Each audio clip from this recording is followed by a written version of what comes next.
Have you ever looked at an election map and just thought, wait, how is that possible?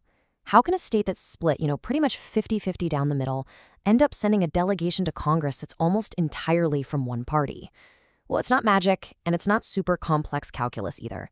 It's actually math that you probably learned in 5th grade. It's just been turned into an incredibly powerful political weapon. So how on earth do they pull this off? Let's get into it. This quote right here, it absolutely nails the core problem. Gerrymandering flips the whole idea of democracy completely on its head. See, instead of us, the voters, choosing who represents us, the map drawing process allows our representatives to choose us, their voters.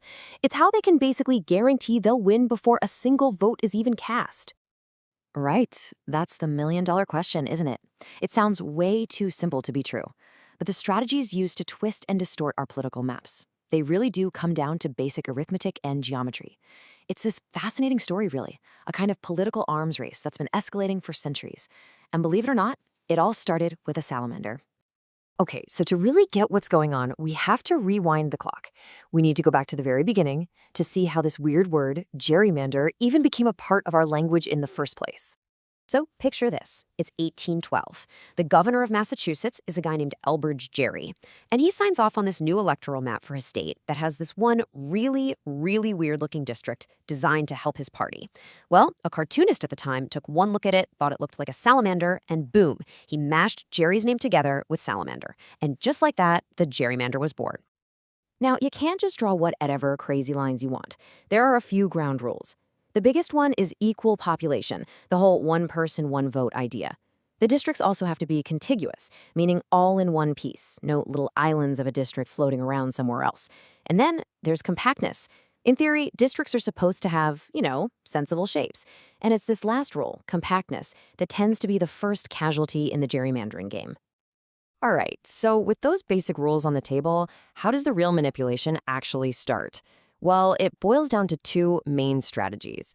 Think of them as the two primary weapons in the map drawer's arsenal, used to make some votes count a whole lot more than others. So, weapon number one is called cracking. Imagine you've got a city that's a huge stronghold for the blue party. Instead of putting it all in one district where it can elect a blue candidate, you crack it. You slice it up into, say, 5 different pieces. Then you attach each one of those blue city slices to a big, deep red suburban area. Now what happens? The blue voters are the minority in all 5 of those districts. Their voting power has been totally diluted. And weapon number 2 is packing. It's pretty much the exact opposite of cracking. Here, you take all the blue voters you can find from across a whole region and you pack them all into 1 or maybe 2 super concentrated districts. Sure, the blue party will win that district, but they'll win it with like 80 or 90% of the vote. Every single vote they get over the 51% they needed is effectively wasted. It doesn't help them win anywhere else. And, crucially, it makes all the surrounding districts much safer for the red party. And this table just shows you how devastating this can be. Let's look at this hypothetical state. Statewide, it's 60% red, 40% blue. So a perfectly fair proportional map would probably result in 6 red seats and 4 blue seats. Makes sense, right? But look what happens with gerrymandering. Using packing, the red party can turn that 60% of the vote into 80% of the seats, 8-2. And with cracking, they can win all 10 seats. A 60-40 split in the population becomes a 10-0 wipeout. That is a massive distortion. So, for a really long time, the main way people tried to fight back was just by pointing at the map and saying, hey, look at that ridiculous shape. If a district looked like that original salamander, it was probably a gerrymander. And this led to the very first mathematical defense. So people thought, how do we actually measure ugliness? With math, of course.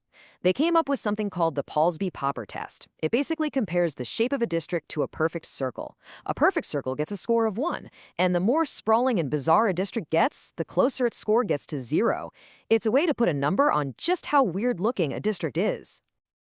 And you can see the difference right here. A nice, chunky, sensible district gets a really high score, like a 0.85. But that long, snaky, gerrymandered district that winds all over the place, it gets a terrible score, way down at 0.15.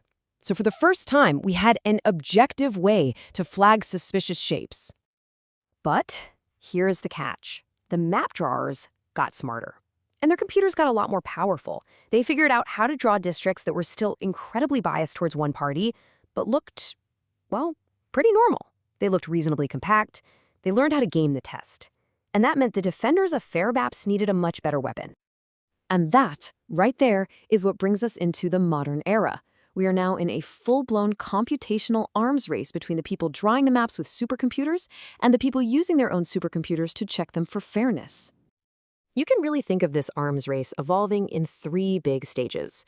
Generation 1 was just looking at the shapes, right? The low-tech approach. Then, Generation 2 got smarter, developing new math tests like the efficiency gap to measure partisan fairness directly. And now we're in Generation 3, the age of big data and heavy-duty statistics, where we can compare one map against millions of computer-generated ones. But that second generation had a critical flaw. Researchers quickly realized that any single math test, no matter how clever it was, could be gamed. You could literally program a computer with the goal of creating a biased map that also passed your specific fairness test. It was a constant game of cat and mouse. A new defense would be invented, and the map drawers would immediately figure out how to engineer their way around it. So, here's the crazy part. Just as mathematicians and data scientists were developing what looks like the ultimate weapon in this arms race, the highest court in the US made a decision that basically changed the entire battlefield. This ultimate weapon is called ensemble analysis, and the idea is actually genius. You have a computer generate, say, 1 million or even millions of different maps for a state that all follow the basic rules, but are completely party blind. This creates a baseline, a universe of what a normal, fair map looks like. Then you just take the actual map that politicians drew and see where it falls. If it's a wild statistical outlier compared to those millions of neutral maps, well, you've got some pretty powerful objective proof of manipulation. But then came 2019. In a landmark case, Rucho v. Common Cause, the Supreme Court essentially threw up its hands. The majority ruled that policing gerrymandering for partisan reasons was a political question, and it was beyond the power of federal courts to solve. They effectively slammed the courthouse door on a federal, nationwide solution, pushing the entire fight down into the state courts. And this right here shows you just how fragile those state-level protections can be. Let's take North Carolina. In 2022, their state Supreme Court made a huge ruling and banned partisan gerrymandering. Awesome, right? But then there was an election, the partisan makeup of the court flipped, and the new majority did something almost unheard of. They decided to rehear the exact same case. And in 2023, they completely reversed the decision. Just like that, partisan gerrymandering was legal again in North Carolina. So if policing the maps is so hard, and any legal victories can be so temporary, what if we're all missing the point? What if the problem isn't just the way we draw the maps, but the fundamental rules of the game we're playing? See, our whole system is built on these single-member winner-take-all districts. That's the architecture that makes packing and cracking so incredibly effective. But what if we change that? What if we used multi-member districts, where a bigger area elects, say, 3 or 5 representatives together? Well, in that kind of system, a party that gets 40% of the vote can't just be shut out. They'll reliably win a proportional share of the seats. It makes the math of packing and cracking almost impossible. It basically disarms the gerrymanders. And that's really the bottom line here. The same simple math that created this whole problem has also given us the tools to fix it.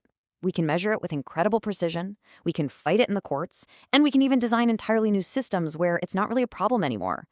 The challenge, it turns out, is no longer mathematical. It's political, which leaves all of us with the big question, is the political will actually there to change the rules of the game?